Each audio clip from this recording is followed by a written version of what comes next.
Salut à tous et bienvenue sur cette nouvelle vidéo tutoriel de GeoWorkLab. Aujourd'hui, nous vous montrons comment réaliser l'extraction d'ondulation à partir de la grille de géoïde CGM11. Donc, restez avec nous jusqu'à la fin de la vidéo pour qu'ensemble nous puissions parchemin le processus.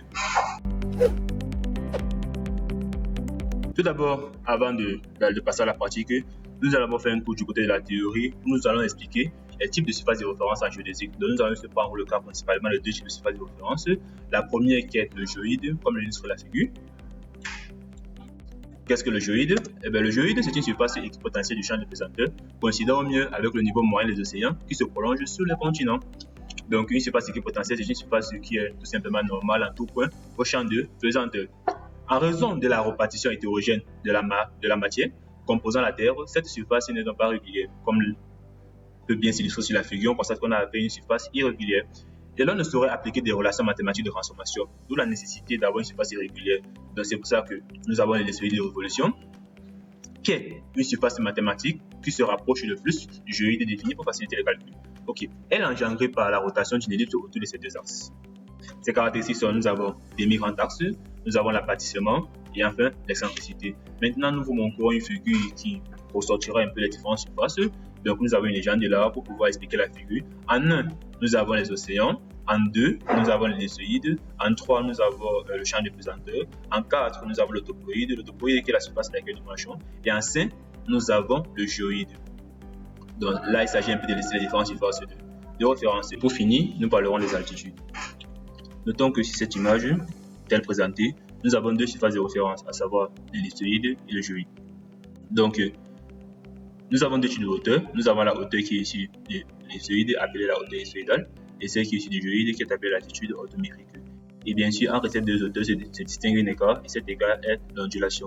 Donc, dans la suite de cette vidéo, nous vous montrons comment justement extraire cette ondulation. Il sera question de quoi? Il sera question d'introduire des points qui auront pour référence à l'altimétrie de l'ellipsoïde, de comment faire pour avoir des points situés sur l'ellipsoïde en référence à l'altimétrie, de les prolonger au niveau du géoïde grâce notamment à l'ondulation. Ce slide marque la fin de la partie théorie. Maintenant, nous allons passer à la pratique.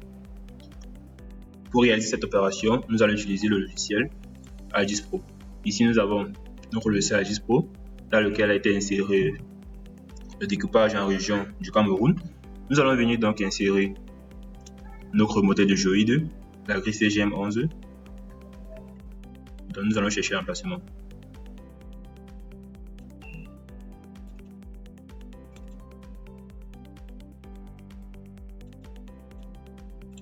Nous allons l'insérer. Le logiciel nous renvoie cette boîte de dialogue qui en réalité nous demande si on veut effectuer des calculs statistiques sur le modèle afin d'avoir une meilleure affiche. Donc c'est un truc qui prend un peu de temps. Je vais m'en passer.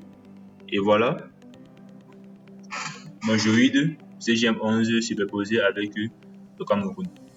Nous allons maintenant aller importer le fichier de points sur lequel nous voulons réaliser l'extraction. Ce fichier étant .csv, nous allons venir sur XY point, sur XY.data. Nous allons aller chercher notre point. Le voici, book.csv, comme je disais tantôt. Et ça, c'est la donnée en sortie. Et puis, nous allons spécifier dans chaque case à quoi correspond X, qui correspond à E, Y qui correspond à N, et Z qui correspond à la hauteur ellipsoïdale. Nos points étant en coordonnées projetées, nous allons venir modifier le système de coordonnées, qui est le TM zone 32 nord. Donc, et ici, pour ce faire, nous pouvons juste taper l'identifiant 32632 qui va nous renvoyer à UTM zone 32 nord. Nous allons prendre et exécuter.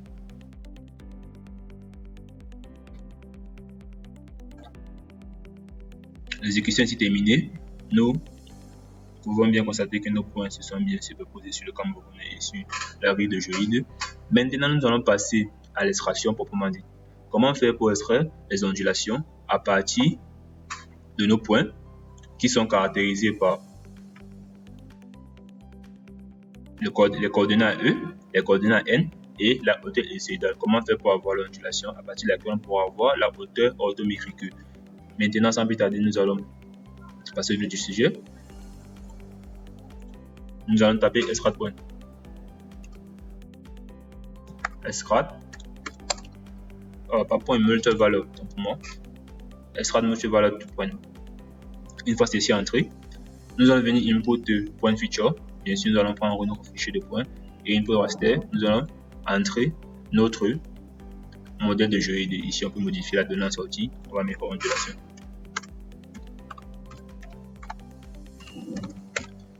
Ok, vous voyez qu'ici, on peut aussi input d'autres rasters.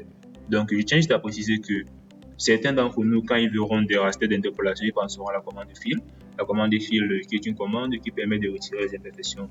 Je tiens à noter que avec le CGM11, qu'importe que vous utilisez la commande fil ou pas, vous aurez toujours le même résultat. Donc, vous pouvez essayer d'utiliser la commande fil et après maintenant appeler en raster en entrée la commande le CGM11 sur lequel vous aurez appliqué la commande fil, mais je vous garantis que vous aurez le même résultat. Bien, par la suite, maintenant, il est important de cocher bilinear interpolation of value at the point location.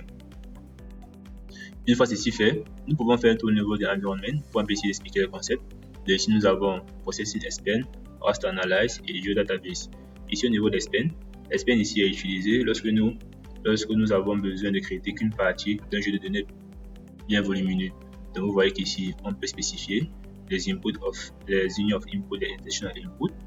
Et pour ce qui est de masque ici spécifie l'emplacement ou le traitement se feront. Notons que lorsque nous créons un masque, à l'extérieur de ces masques, lorsque nous allons lancer le processus, nous aurons un node data en données de sortie. Ok, ceci ne nous intéresse pas vraiment. Donc, nous allons revenir aux paramètres. Une fois maintenant le paramétrage effectué, nous allons run. L'extraction terminée, nous pouvons venir vérifier toujours ici sur Attributable. Et nous constatons que, bien sûr, il y a une colonne ondulation qui s'est ajoutée à notre table attributeur.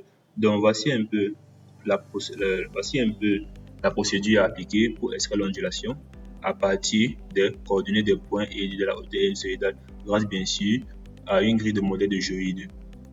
Et une fois ces ondulations extraites, nous pouvons maintenant aller renseigner ça sur Excel, où nous pourrons par la suite effectuer la formule qui a été vue précédemment en théorie, à savoir grand H qui est égal à petit h moins grand n, pour avoir la valeur de l'altitude orthométrique. Ok, j'espère que cette vidéo vous a plu. Nous vous remercions de nous avoir écoutés et nous vous donnons rendez-vous très prochainement pour de prochaines vidéos. Ici, n'oubliez pas de vous abonner, de liker et de laisser un commentaire. Merci.